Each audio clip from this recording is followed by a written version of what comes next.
Bharat Mandapam G20 पर जारी राजनीति के केंद्र में है। यानी भारत मंडपम दुनिया में देश की पहचान का एक नया प्रतीक बन चुका है। यहां हम आपके साथ इससे जुड़ी कुछ खासियत शेयर करना चाहते हैं।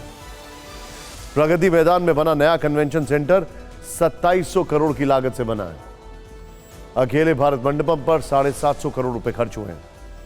इमारत को शंख के आकार में डिजाइन किया गया है। पहले फ्लोर पर 18 कमरे और दूसरे फ्लोर पर 2 बड़े हॉल बने हैं।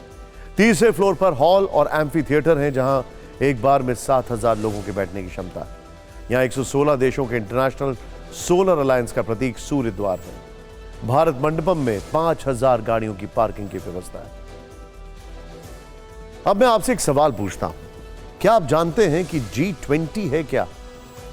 क्योंकि आजकल आप अखबारों पे, टीवी चैनलों पर, सड़कों पर, मेट्रो पर, चौक चौराहों पर, दिल्ली और देश में जगह जगह G20 के बारे में देख रहे हैं, सुन रहे हैं, पढ़ रहे हैं।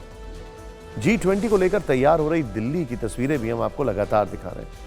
तो चलिए अब 2 मिनट में हम आपको G20 यानी G20 की जनरल नॉलेज वाली रिपोर्ट दिखाते हैं।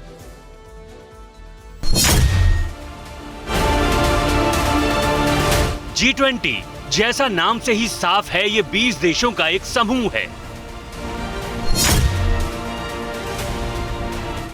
साल 1999 में जब एशिया में आर्थिक संकट आया, वैश्विक आर्थिक और वित्तीय मुद्दों पर चर्चा के लिए फोरम बनाने की जरूरत महसूस हुई। वित्त मंत्रियों और सेंट्रल बैंक के गवर्नरों ने मिलकर स्थापना की।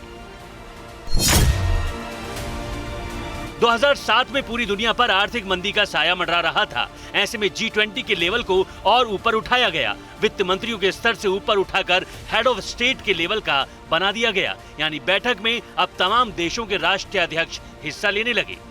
अब आपके मन में सवाल उठ सकता है कि G20 की पहली बैठक कब और कहां पर हुई थी।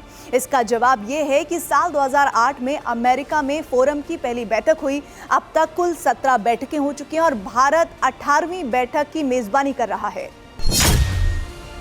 अर्जेंटीना, ऑस्ट्रेलिया, ब्राजील, कनाडा, चीन, France, Germany, Bharat, Indonesia, Italy, Japan, Republic of Korea, Mexico, रूस, सऊदी अरब, दक्षिण अफ्रीका, तुर्की, यूनाइटेड किंगडम, अमेरिका के साथ यूरोपियन यूनियन को मिलाकर 20 सदस्य हैं। G20 की ताकत का अंदाजा इस बात से भी लगाया जा सकता है कि इसके सदस्य देशों के पास दुनिया की 85% जीडीपी, 75% ग्लोबल ट्रेड, दुनिया की 2/3 आबादी है। लिहाजा इस सम्मेलन में लिया गया फैसला दुनिया की इकोनॉमी पर बड़ा असर डाल सकता है। सबसे बड़ा जो एक शिफ्ट आया है भारत में G20 होने से, वो ये है कि G20 एक प्लेटफॉर्म बन गया था कुछ प्रोटेस्टर्स का कई सालों तक, लेकिन इस बार G20 एक प्लेटफॉर्म बन गया है पब्लिक सेलिब्रेशन का। और यह अपने आप में एक बहुत बड़ी कामयाबी है। आप सुनकर हैरान होंगे, G20 यानी ग्रुप 20 के कई देश ऐसे हैं जिन्होंने भारत की स्केल को देखकर पहले ही हाथ खड़े कर दिए कि हम इस लेवल पर तो कर ही नहीं सकते हैं G20 को। इस बीच सूत्रों से खबर है कि पीएम मोदी ने कैबिनेट बैठक के दौरान मंत्रियों को कुछ निर्देश दिए हैं। मंत्रियों को कुछ दिन के लिए प्रोटोकॉल छोड़ने के लिए कहा गया है। भारत मंडपम तक सरकार की तरफ से उपलब्ध विशेष बसों को से ही आने को कहा गया है। वीआईपी कल्चर से दूरी बनाने के निर्देश दिए गए।